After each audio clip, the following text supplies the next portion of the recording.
welcome. I'm Peggy. Thank you for joining us today. We have some interesting guests. We have lots of information. And I'm so thrilled to have from Miracle Hill two special people. Sandy Vernell is here. Now, she is the events coordinator. And next to her is Mark Alverson. And Mark is the director of the Overcomers program. And as we were chatting before we went on the air, I found out that Miracle Hill has been around for over 75 years. And in that time, you couldn't count the hundreds and hundreds of people that they have helped. And I thank you for coming. Thank you. And where do we begin? Miracle Hill is over 75 years old. What is the purpose? What do? You help everybody, families, children? Miracle Hill has a broad spectrum of help. We help homeless, we help children, we help women and men who are in addiction, foster care. The ministry is so broad. We actually have 9 shelters across the upstate of South Carolina. We are in Greenville County, Spartanburg County, Pickens County, Cherokee County. So we cover a lot of area, a lot of ground, but we definitely run the spectrum all the way from little kids all the way up to the elderly. And it's all, of course, a Christian.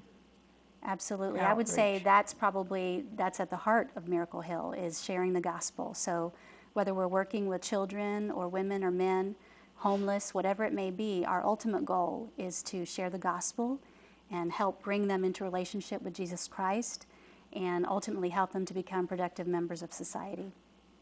You have so much to talk about today, and you have a theme this year. It's called Be the Bridge. And this, Mark, do you want to talk about that? Mark, you want to talk about that a little bit? Sure. As Sandy said a while ago, we help people from all walks of life. And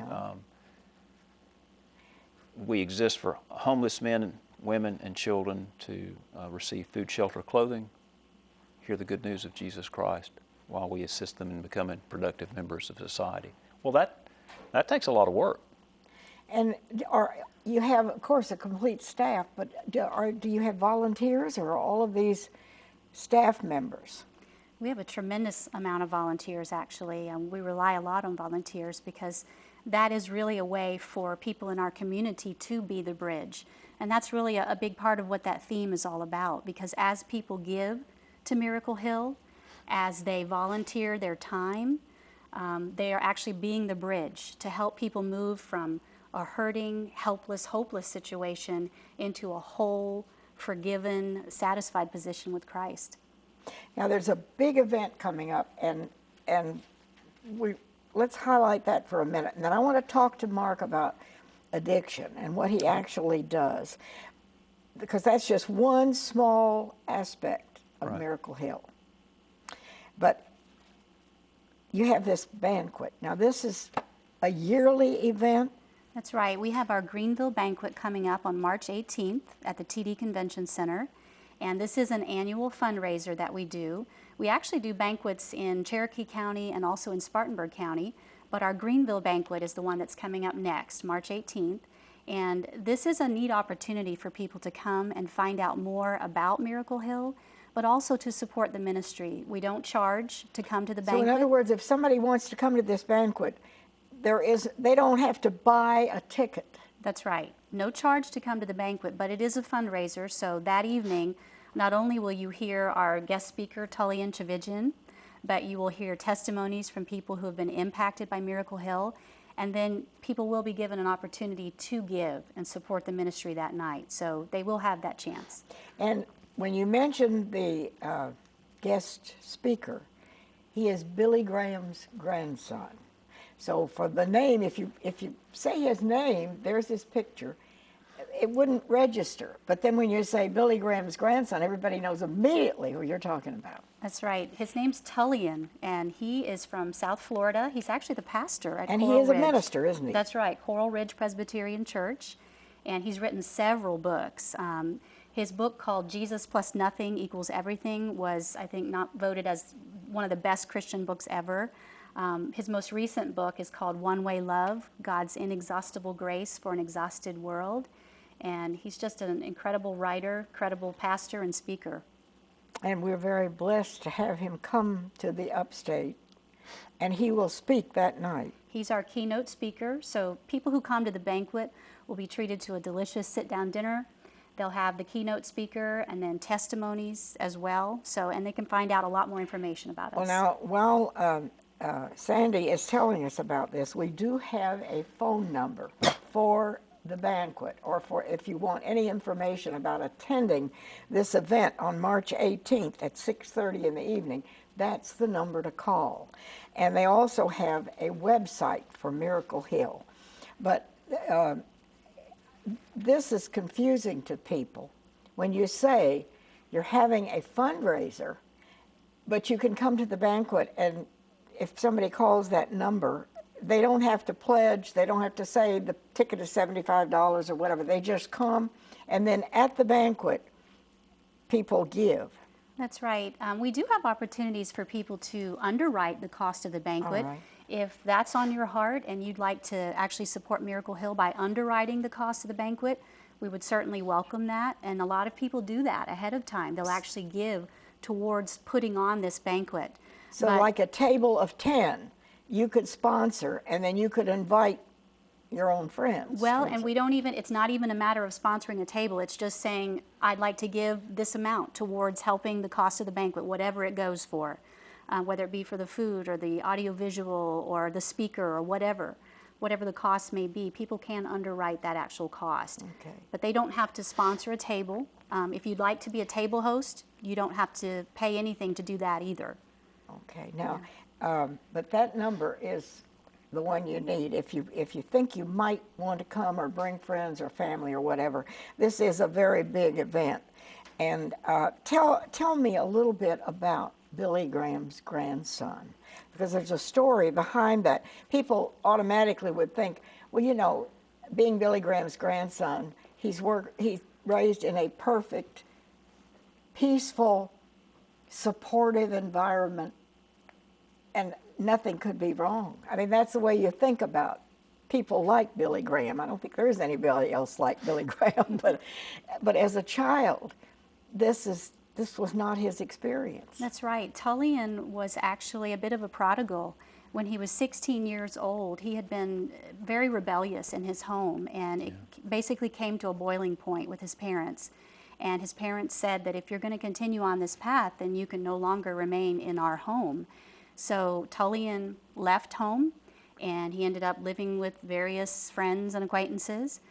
He basically spent the next 4 or 5 years in rebellion against the Lord and against his family. But God never gave up. God continued to pursue him incredibly.